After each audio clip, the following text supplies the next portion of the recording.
इस वक्त एक बड़ी खबर का रुख कर लेते हैं। फारस की खाड़ी में 2 तेल टैंकरों में भीषण आग लग गई है। हमले के बाद तेल टैंकर में आग लग गई, ये दावा किया गया है। एक तेल टैंकर अमेरिका की कंपनी की है तो दूसरा तेल टैंकर ग्रीस की कंपनी का बताया जा रहा है। तो इस वक्त एक बड़ी खबर हम आपको बता रहे हैं, जहां पर 2 तेल टैंकर में भीषण आग की तस्वीरें आप अपने टेलीविजन स्क्रीन पर इस समय देख रहे हैं।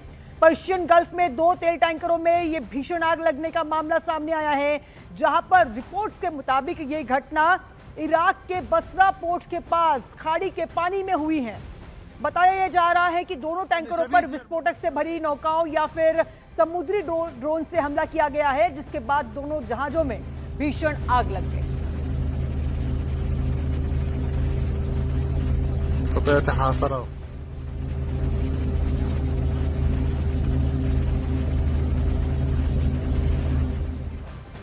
और इसी खबर को लेकर हमारे 3 संवाददाता हमारे साथ जुड़ चुके हैं।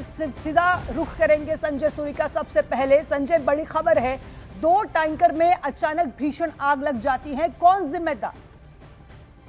देखिए, जिम्मेदार तो आप अगर एक देश का नाम करे लें तो ये तो ईरान ही है, क्योंकि ईरान ने तय किया है कि वो इस रास्ते को रोकेगा और यहाँ से जहाज नहीं गुजरने देगा।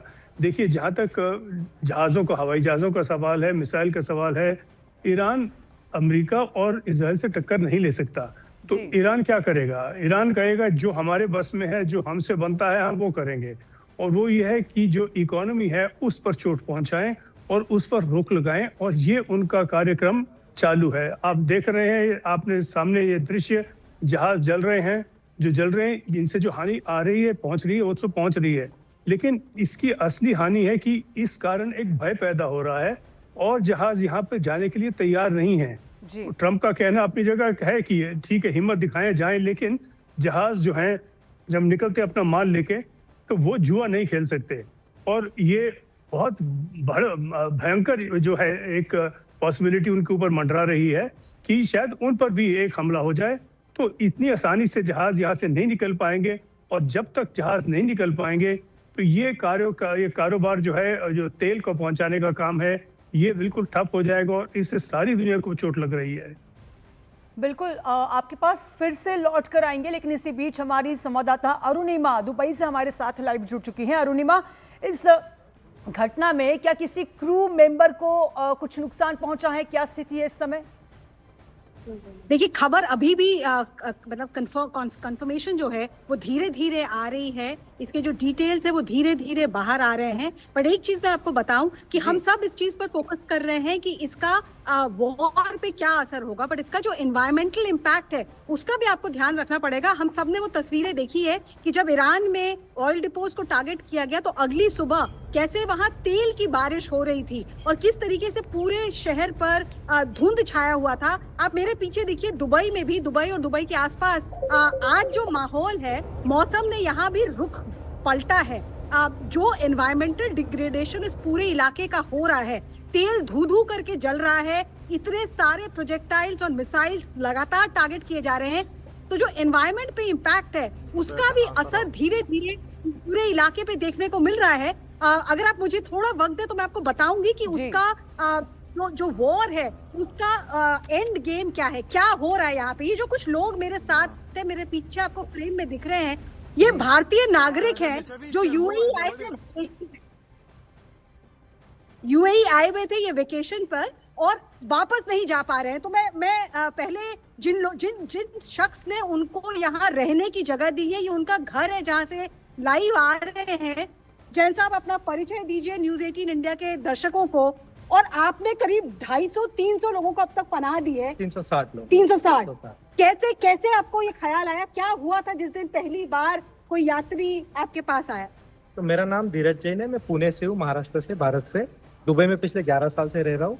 सैटरडे को जब हमें मैसेजेस मोबाइल पे आना शुरू हुआ कि दुबई के अंदर ड्रोन और मिसाइल अटैक हो रहे हैं, तो मैंने उसी वक्त मैसेज एक हमारे सारे व्हाट्सएप ग्रुप में भेज दिया कि किसी को भी अगर दुबई से बाहर अगर आके रहना है तो आप अजमान में, जो 50-55 किलोमीटर दूर है, यहाँ पे आके रह सकते हो। हम लोग रहते तो दुबई में है, लेकिन हम भी दुबई से यहाँ पे आ गए।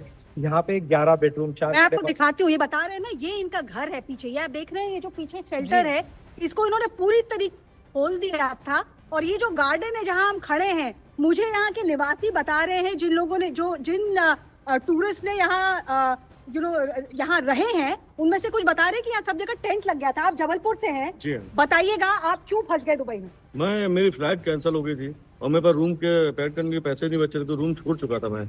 अभी मेरे को कोई रास्ता ही नहीं बचा था, तो सर का नंबर मिला, सर ने तो मतलब बहुत ज़्यादा यहाँ पे सहारा दिया लोगों को, और हमें बहुत सहारा मिला है, यानी लंच ब्रेकफास्ट सब कुछ, डिनर, रहने की जगह, रहने की व्यवस्था सब की गई है। आप कहाँ से? मैं भीलवाड़ा राजस्थान से हूँ मैम। हम लोगों को यहाँ पे बिल्कुल भी फील नहीं हुआ कि हम इंडिया में। हुआ क्या? मेरे भी मैडम, मेरी टिकट वगैरह कैंसिल हो गई थी। अभी 13 तारीख को वापस टिकट है, कंफर्मेशन मिलेगा नहीं मिलेगा, लेकिन सर के यहाँ पे मेरे को रुके हुए 4-5 रोज हो गए।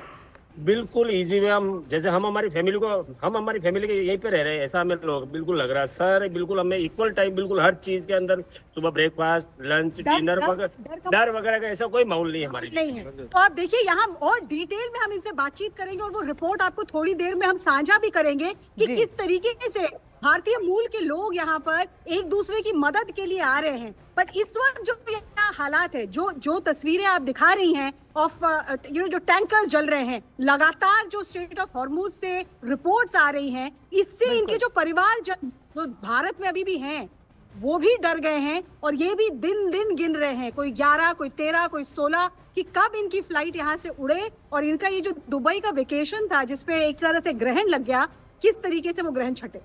बिल्कुल। तो हमारे साथ रिफत भी, हमारे संवाददाता लगातार इजराइल से लाइव जुड़े हुए हैं। और रिफत, आप ग्राउंड रिपोर्टिंग पिछले कई दिनों से कर रहे हैं। कल जिस तरह से आपने तस्वीरें दिखाई थी, बंकर्स के अंदर लोग छिपे हुए थे जान बचाने के लिए, सायरन की आवाजें लगातार गूंज रही थी। इस समय आपकी मौजूदगी कहाँ है और क्या स्थिति है? देखिए, मैं आपको बता दूं, मैं साउथ इसराइल की तरफ जा रहा हूं, इस वक्त गाड़ी में हूं, लेकिन अभी थोड़ी देर पहले सायरन हुई और लोग जो है शेल्टर में चले गए। रात के दौरान भी तकरीबन 3 बार सायरन हुई। मैं देख पा रहा हूं कि पिछले 2 दिन से ज्यादा फ्रीक्वेंसी बढ़ गई है। अटैक्स की एक जगह है यहाँ पे इसराइल में जहाँ पे नुकसान हुआ है, जहाँ पे मिसाइल गिरा है, डायरेक्ट हिट 1-2 जगह पे लगा है। लगातार अटैक्स किए जा रहे हैं ईरान की तरफ से और ऐसा लगता है कि पिछले 2 दिनों में फ्रीक्वेंसी बढ़ा दी गई। 2-3 दिन कम फ्रीक्वेंसी रही, लेकिन जिस तरीके से यूएस ने कहा कि अब उनका 80 या 90% जो है वो तबाह हो गया है मिसाइल लॉन्च करने की कैपेसिटी, लेकिन ऐसा लगता है कि तब से फिर से जो है मिसाइल अटैक किए गए हैं और रात के दौरान भी यहाँ पे मिसाइल अटैक का सिलसिला जारी था। यहाँ पे 2 साइड से जो है मिसाइल आते हैं, एक तो लेबनान से हिजबुल्लाह अटैक कर रहा है और दूसरी तरफ से ईरान डायरेक्ट अटैक कर रहा है। हालांकि जिस तरीके से वो मिडल ईस्ट की बाकी कंट्रीज में ईरान की तरफ से मिसाइल्स दागे जा रहे हैं, उसकी वजह यह भी है कि बहुत सारे मिसाइल्स जो हैं वो यहाँ पे इंटरसेप्ट होते हैं, या बाकी जो कंट्रीज हैं जहाँ से वो मिसाइल्स गुजरते हैं, उसमें जॉर्डन भी शामिल है। काफी सारे मिसाइल्स वो कंट्रीज भी इंटरसेप्ट करती हैं, जिसकी वजह से ईरान को यहाँ मिसाइल पहुंचाने में काफी मुश्किल आती है। लेकिन जो मिसाइल्स यहाँ पे पहुंचते हैं उसमें से काफी सारे इंटरसेप्ट होते हैं और कुछ डायरेक्ट हिट भी करते हैं।